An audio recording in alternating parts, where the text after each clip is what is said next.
हम जीव दया भारत का, सेवा ही बस काम है। सहभागी बन पुण्य कमा लो, सबसे ये आह्वान है। प्रणम्य सागर गुरु महाराज की सोच का ये परिणाम है। सहभागी बन पुण्य कमा लो, सबसे ये आह्वान है, सबसे ये आह्वान है। अरहम योग प्रणेता ने ये पावन दीप जलाया है। साधर्मी का बने सहारा, बीड़ा ये ही उठाया है, बीड़ा ये ही उठाया है। चलो उन्हें खुशियों से मिलाए, बड़ा पुण्य का काम है। सहभागी बन पुण्य कमा लो, सबसे ये आह्वान है, सबसे ये आह्वान है। जीवों के भोजन का प्रबंधन, असमर्थ बच्चों को शिक्षा, रोजगार की करें व्यवस्था। मांगे ना कोई भिक्षा, मांगे ना कोई भिक्षा। अरे हम जीव दया भारत बस करती ये ही काम है। सहभागी बन पुण्य कमा लो, सबसे ये आह्वान है, सबसे ये आह्वान है। गाय धरा पे रहे सुरक्षित, गौशाला है बनवाई। जीव जंतु की भोज व्यवस्था सुंदर रूप से करवाई, सुंदर रूप से करवाई। साधर्मी भूखा ना सोए, रखना सबका ध्यान है। सहभागी बन पुण्य कमा लो, सबसे ये आह्वान है, सबसे ये आह्वान है। साधर्मी रोगी के इलाज को हम मिलके हैं करवाते। जाने कितने असहायों को राशन घर में पहुंचाते, राशन घर में पहुंचाते। लक्ष्य हमारा उन चेहरों पे लानी बस मुस्कान है। सहभागी बन पुण्य कमा लो, सबसे ये आह्वान है, सबसे ये आह्वान है। दान धर्म ही साथ जाएगा, बाकी सब तो धोखा है। पुण्य के भागी बन जाओ, ये बड़ा ही पावन मौका है, बड़ा ही पावन मौका है। जुड़ के जीवन सार्थक कर लो, पावन ये अभियान है। सहभागी बन पुण्य कमा लो, सबसे ये आह्वान है, सबसे ये आह्वान है।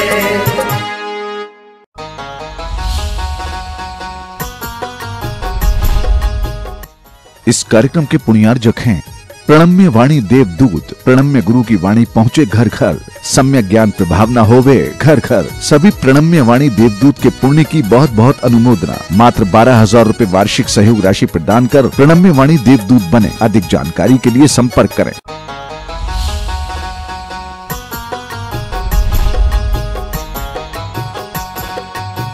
आचार्य सोमदेव सूर्य विरचित यह नीति वाक्य अमृत नाम का ग्रंथराज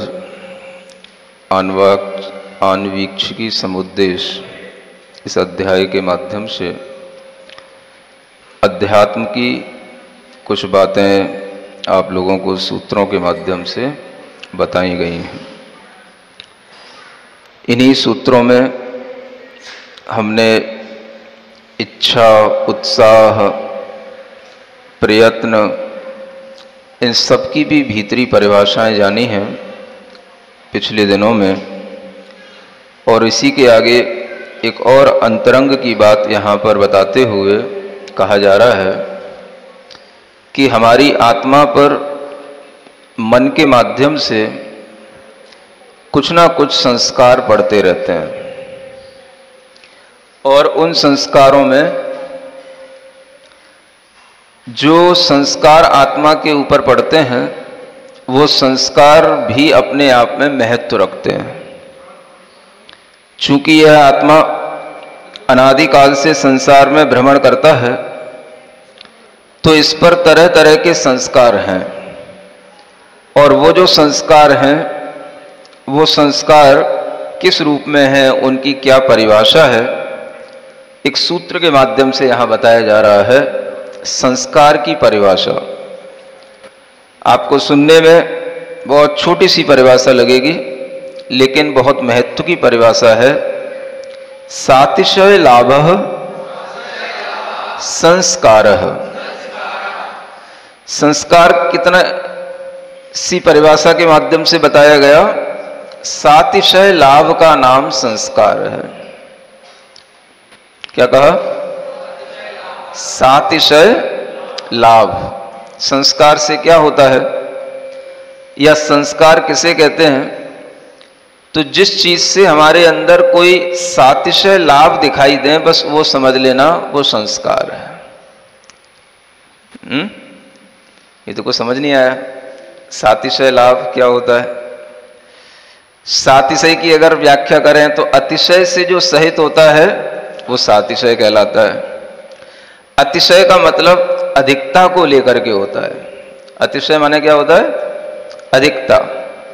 जो अधिकता के साथ में आगे आगे जो हमें लाभ दिखाई देता है, उस लाभ को यहां पर संस्कार कहा है।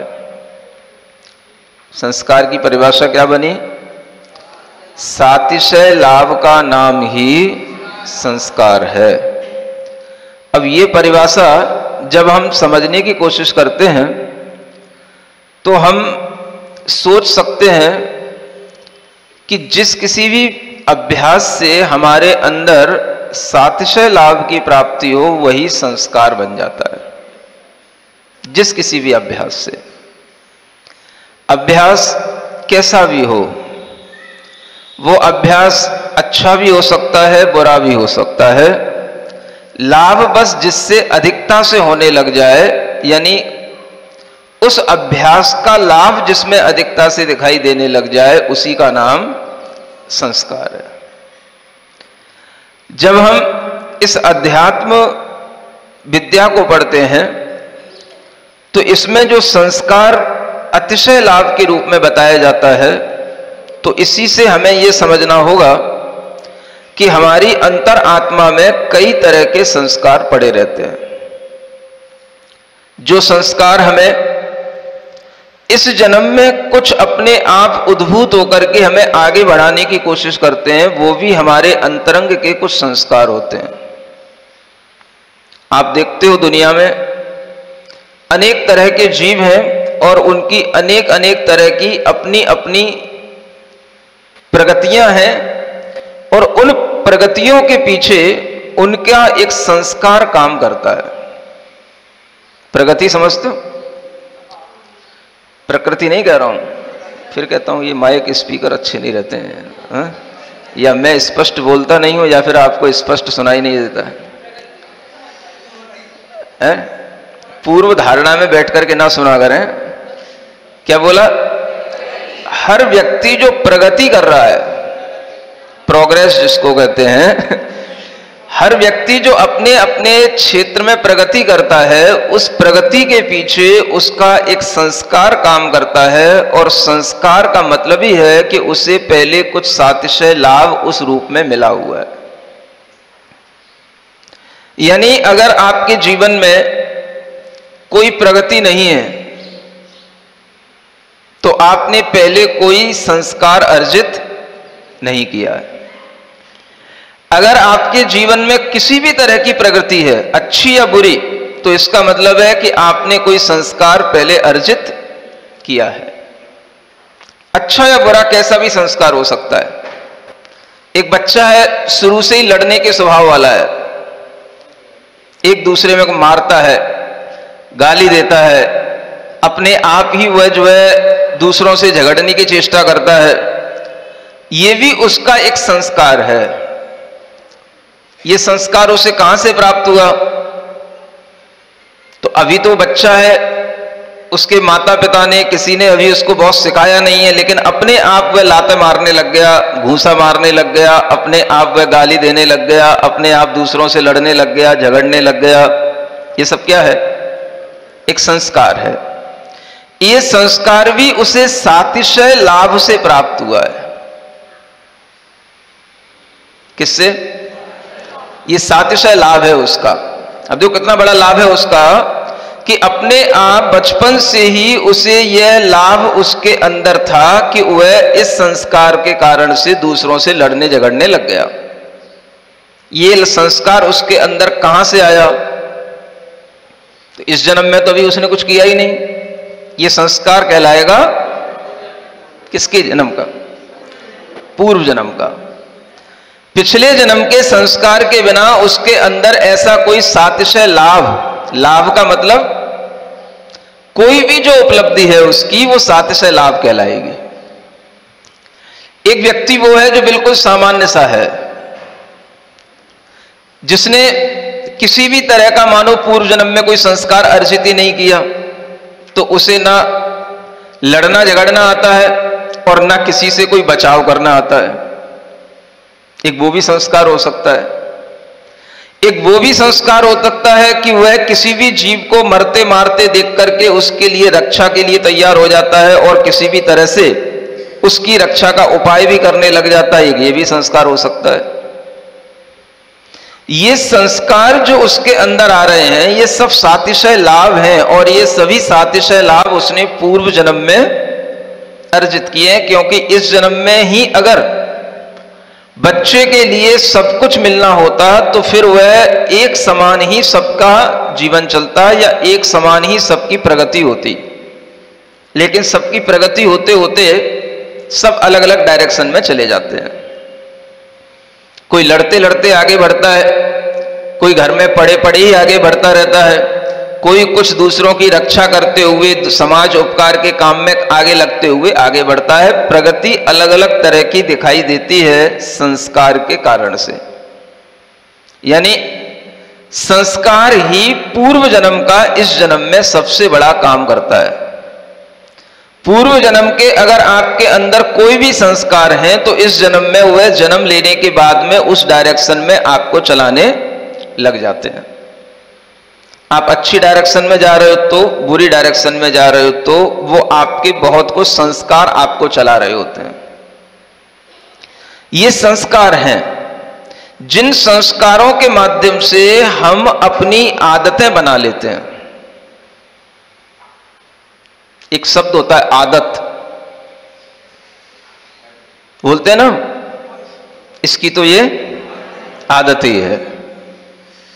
बात बात पे लड़ना झगड़ना, इसकी तो ये बात बात पे गुस्सा करना, इसकी तो ये कुछ भी बोल देना लेकिन फिर भी कुछ नहीं कहना, इसकी तो ये भी तो एक आदत हो सकती है। अच्छी या बुरी, किसी भी तरह की आदत है, वो आदत का मतलब ही क्या है? उसके ऊपर एक संस्कार है। और वो संस्कार इस जन्म का नहीं है, क्योंकि इस जन्म का होता तो सभी बच्चे इसी जन्म में अगर नया जन्म लेकर के ही आ रहे होते तो सब एक जैसे होते, सब एक जैसे ही लड़ने झगड़ने वाले होते, या फिर सब एक जैसे बिल्कुल सीधे साधे होते। लेकिन कोई के अंदर भी एक जैसा नेचर कोई भी दिखाई नहीं देता। क्यों? पूर्व जन्म के संस्कार सबके अलग अलग पड़े हैं और उसी संस्कार के कारण से उनकी आदतें इस जन्म में हमें अलग अलग दिखाई देती हैं। हर बच्चे की अपनी अपनी आदतें हैं, अपने अपने शौक हैं।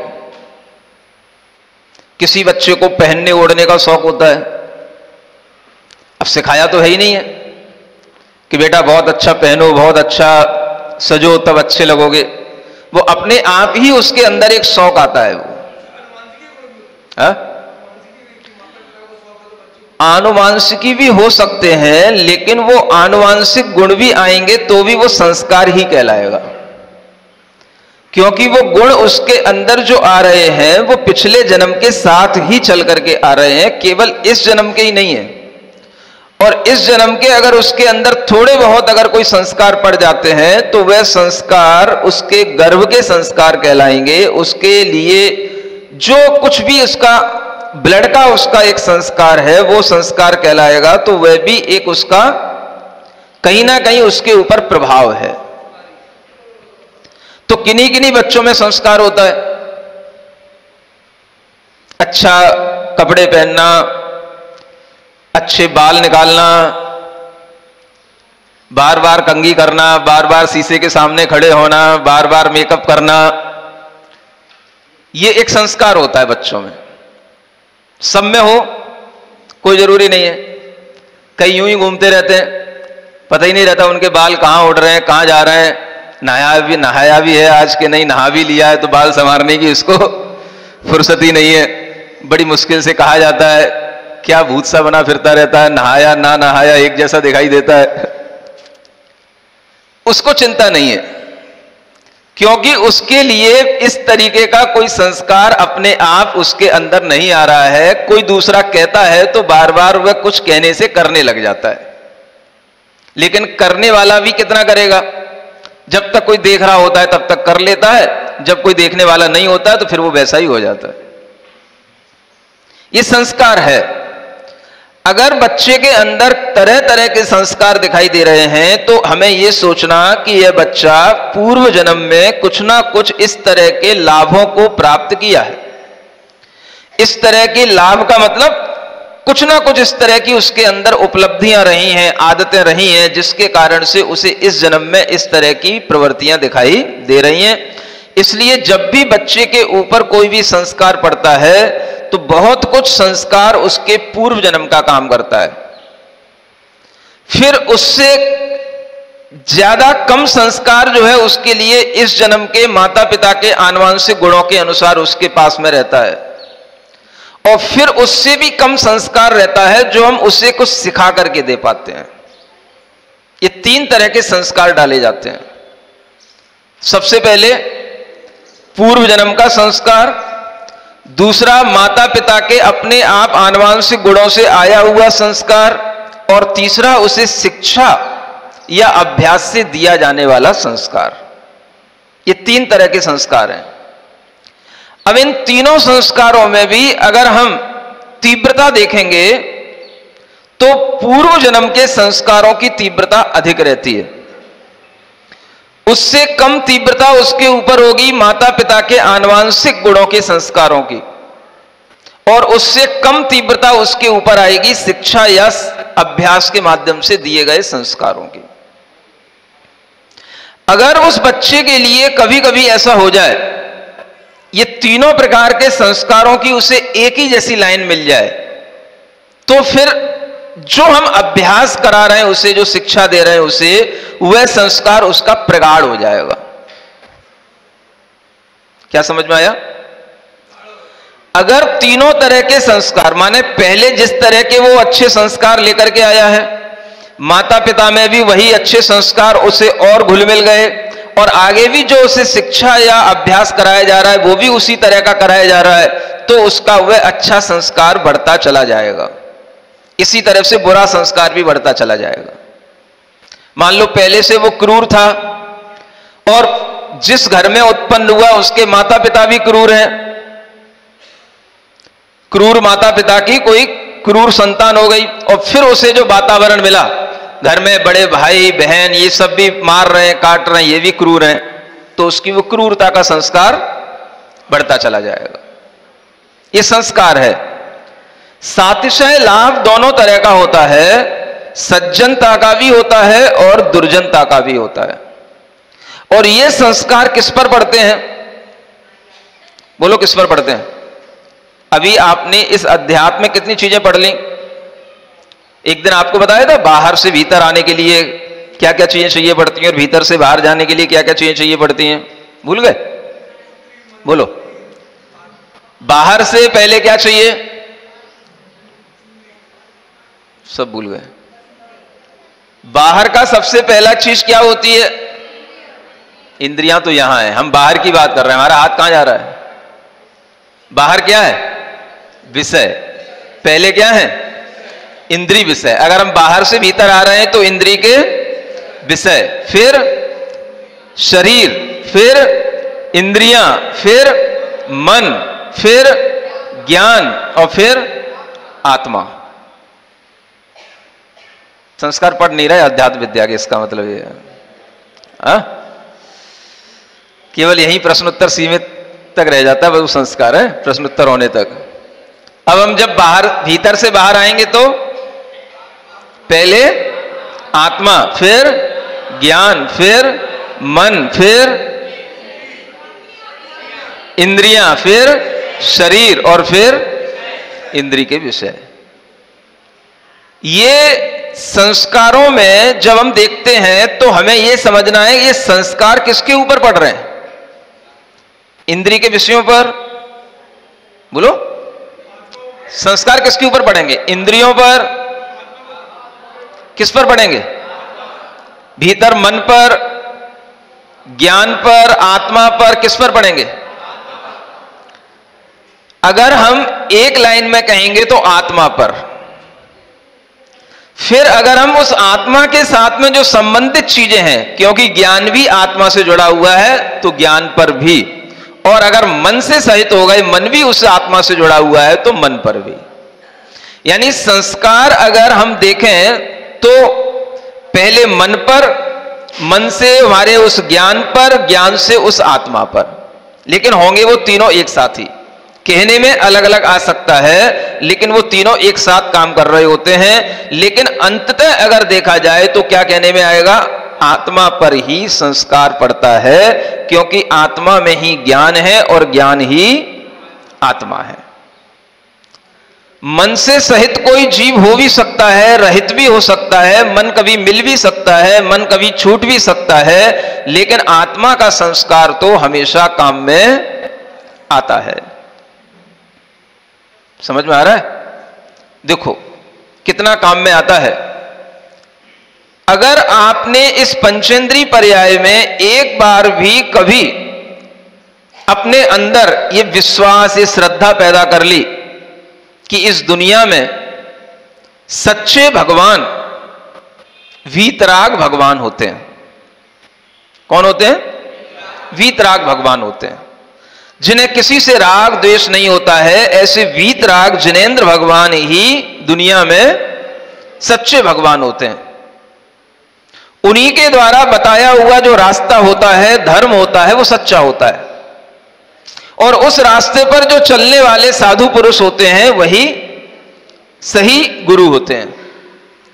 एक बार अगर आपके अंदर ये श्रद्धान बन गया, और वो श्रद्धान बनने के बाद में, विश्वास बनने के बाद में आपसे मान लो वह श्रद्धान छूट गया किन्हीं 2-4 जन्मों के बाद में।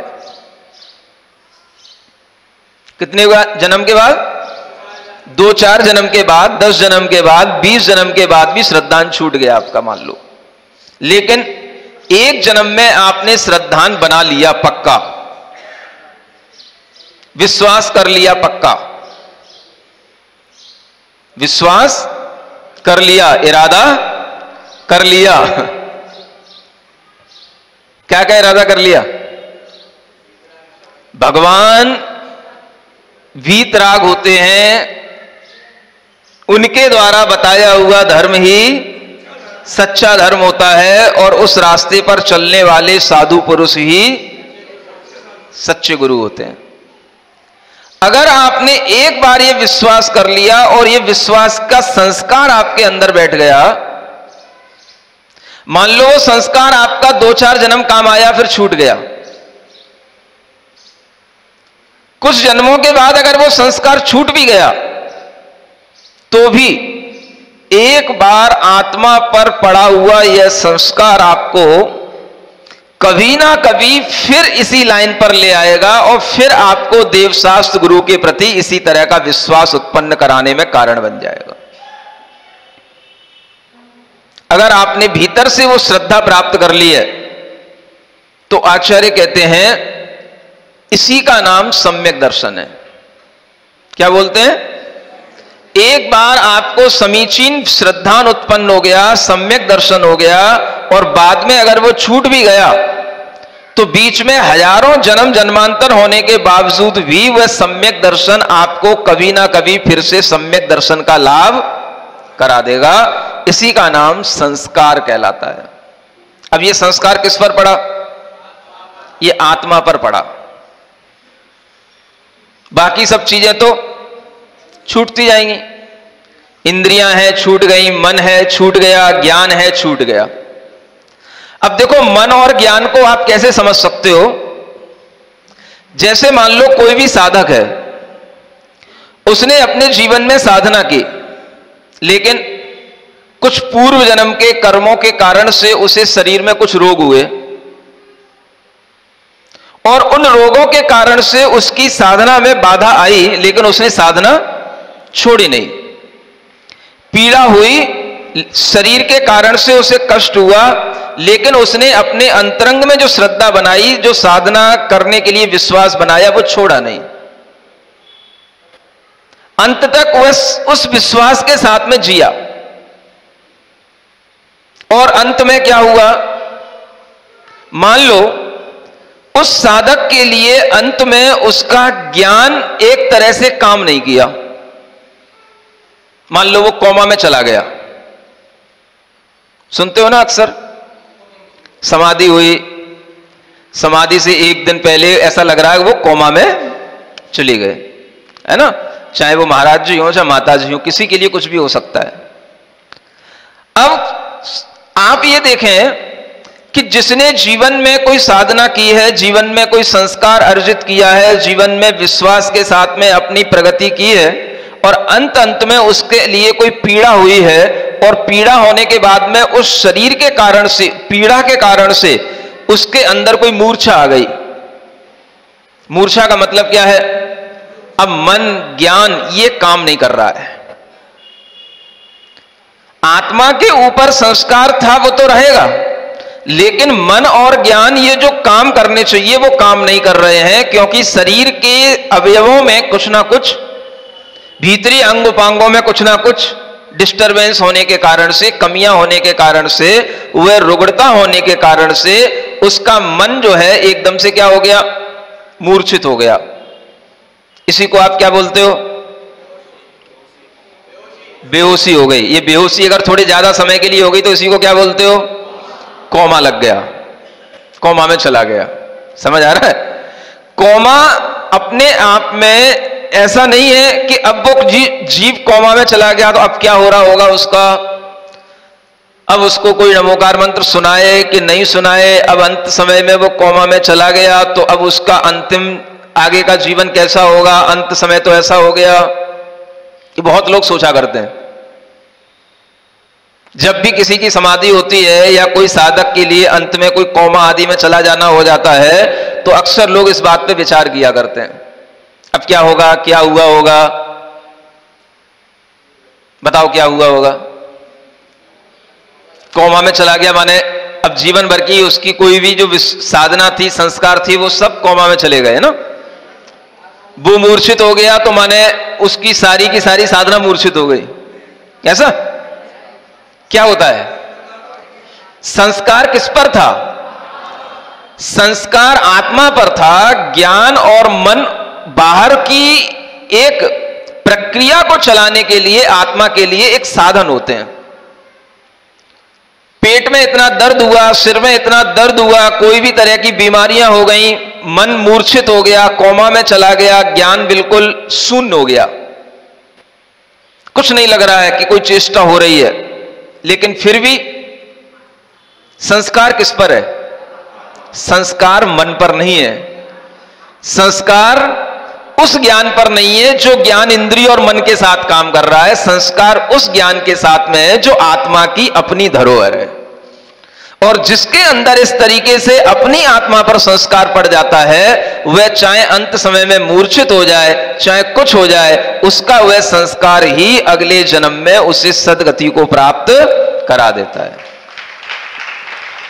क्या होगा?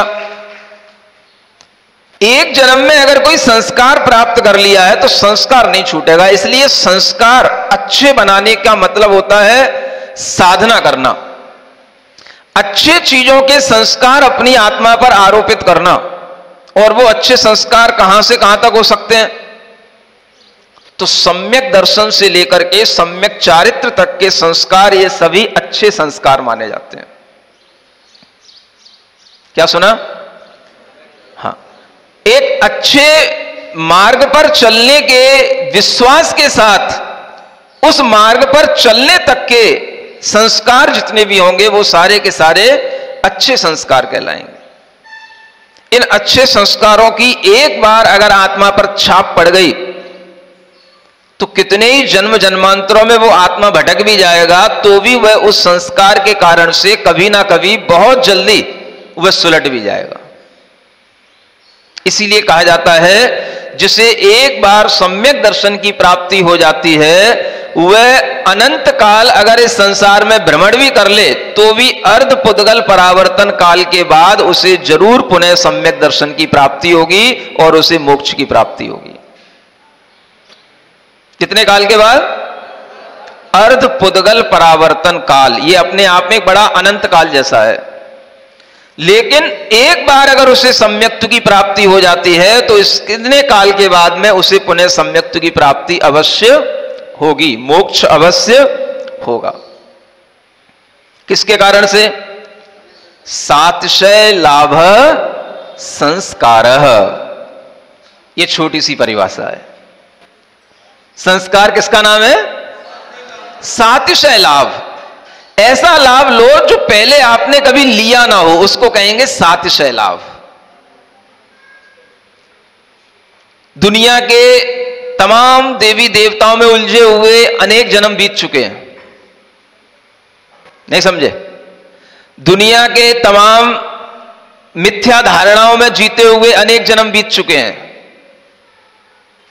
दुनिया के अनेक अंधविश्वासों में जीते हुए अनेक जन्म बीत चुके हैं। अगर आपने उन सब विश्वासों से हटकर के ऊपर उठ करके ऐसे भगवान पर विश्वास कर लिया जो भगवान ना कभी इस दुनिया को बनाते हैं, ना कभी मिटाते हैं, ना कभी किसी के लिए श्राप देते हैं और ना कभी किसी के लिए खुद अपनी आज्ञा से उठा करके ना उसे जन्नत पहुंचाते हैं ना जहन्नुम पहुंचाते हैं, ऐसे अगर भगवान पर आपने एक बार विश्वास कर लिया तो इसका नाम है सातिशय लाभ। और इसका एक बार संस्कार पड़ गया तो आत्मा का भला हो गया। लाभ का उल्टा क्या? बोलो। लाभ का उल्टा? जिससे अच्छा खासा भला हो जाए उसी का नाम है अच्छा खासा लाभ हो गया। सातिशय का मतलब अच्छा खासा। अधिकता से अगर लाभ होगा तो अधिकता से भला भी होगा। और अधिक भलाई की चीजें क्या हैं? सही विश्वास, सही ज्ञान, सही दिशा में उन्नति करना, प्रगति करना। इस तरह का संस्कार अपनी आत्मा पर आने का नाम ही सातिशय लाभ है और इसी का नाम संस्कार है। ऐसे सातिशय लाभ को जब हम संस्कार के रूप में अपने अंदर धारण कर लेते हैं तो यही हमारे लिए जन्म जन्मांतर तक काम आने वाली चीज होती है। अब आप देख लो, आपको इस जन्म में कोई ऐसे सातिशय लाभ हो रहे हैं कि नहीं हो रहे हैं? क्या सुन रहे हो? हम बैठे हैं तो हो रहे हैं ऐसा नहीं है। केवल मंदिर बन गया है और सातिशय लाभ हो रहे हैं ऐसा भी नहीं है। वो सातिशय लाभ तो हमें अपने अंतरंग में अपने पुरुषार्थ से डालना पड़ेगा, अपने संस्कारों से। क्या समझ आया? वो कोई तुम्हें बाहरी चीजों से नहीं मिलेगा। मंदिर में आके बैठ गए तो सातिशय लाभ हो गया, महाराज के प्रवचन सुन लिए तो सातिशय लाभ हो गया, नहीं। जब तक आप उस चीज को अपने अंतरंग से स्वीकार करके अपने अंदर वह विश्वास के साथ में नहीं बनाओगे, तब तक वह सातिशय लाभ की प्राप्ति नहीं होगी। वह विश्वास आपको बनाना होगा। हमने तो कह दिया भगवान कैसे होते हैं, किस भगवान पर विश्वास करना, अब ये बनाना किसका काम है? ये आपका काम है। अगर सातिशय लाभ हो जाएगा तो क्या होगा? अगले जन्म में ऐसा जीव नियम से देव बनता है, और देवों में भी बहुत समय तक, असंख्यात वर्षों तक अपना जीवन काट के आता है। अगर वो संस्कार वहां पर भी बना रहा तो यहां पर फिर जब वह मनुष्य बनता है तो कभी भी वह दरिद्री मनुष्य नहीं बनेगा। अच्छे खासे राजा का पुत्र बनेगा, सेठ का पुत्र बनेगा, अच्छे कुल में जन्म लेगा और अच्छा ज्ञानवान होगा, प्रतिभा संपन्न होगा, सुंदर होगा, अंग उपांगों से पूर्ण होगा, निरोग होगा। और ऐसा पुत्र जब जन्म लेगा तो फिर वह जन्म लेने के बाद अपने आप उसे ऐसे संस्कार मिलेंगे कि वो मंदिर देखते ही मंदिर की ओर दौड़ेगा, गुरुओं को देखते ही गुरुओं के पैर पकड़ लेगा। ये संस्कार उसके लिए इस जन्म में कहां से आ गए? असंख्यात वर्षों का काल बीच में अगर वो देव पर्याय में भी व्यतीत कर लिया तो भी ये संस्कार नहीं जाता। संस्कार इसका नाम है, अतिशय लाभ इसको कहते हैं।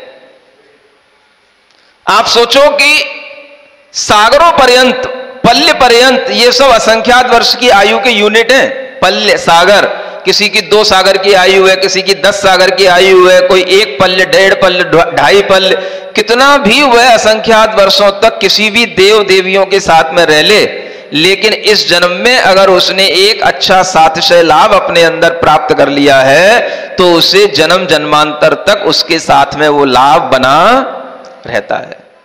समझ आ रहा है? ये संस्कार कैसे हमारी आत्मा को, शरीर को प्रभावित करते हैं, ये सब आपको इस अध्यात्म विद्या के ज्ञान से समझ में आ रहा है। इसलिए संस्कारों की परिभाषा और संस्कारों की क्रिया, ये दोनों ही इन 2 सूत्रों के माध्यम से बता दी गई है। आगे के समय में आपके लिए कुछ और थोड़े से सूत्र बचे हैं जिनसे आप यह अध्यात्म का ज्ञान प्राप्त कर पाएंगे, और कल से आपके सामने इसी अध्यात्म की प्रणाली में आगे बढ़ने वाले अनेक अनेक लोगों के लिए भी देखने का आपको भाव मिलेगा। दूर दराज से, देश विदेश से आने वाले अनेक लोग इसी तरह के संस्कारों में आगे बढ़ रहे हैं।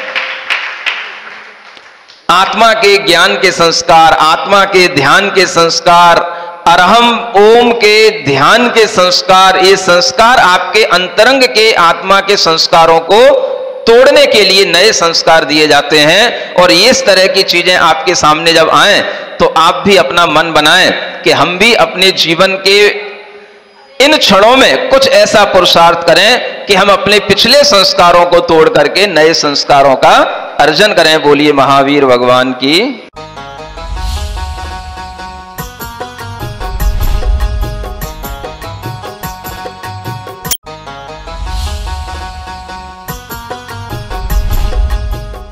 इस कार्यक्रम के पुण्यार जग थे प्रणम्य वाणी देवदूत। प्रणम्य गुरु की वाणी पहुंचे घर घर, सम्यक ज्ञान प्रभावना होवे घर घर। सभी प्रणम्य वाणी देवदूत के पुण्य की बहुत बहुत अनुमोदना। मात्र 12,000 रुपए वार्षिक सहयोग राशि प्रदान कर प्रणम्य वाणी देवदूत बने। अधिक जानकारी के लिए संपर्क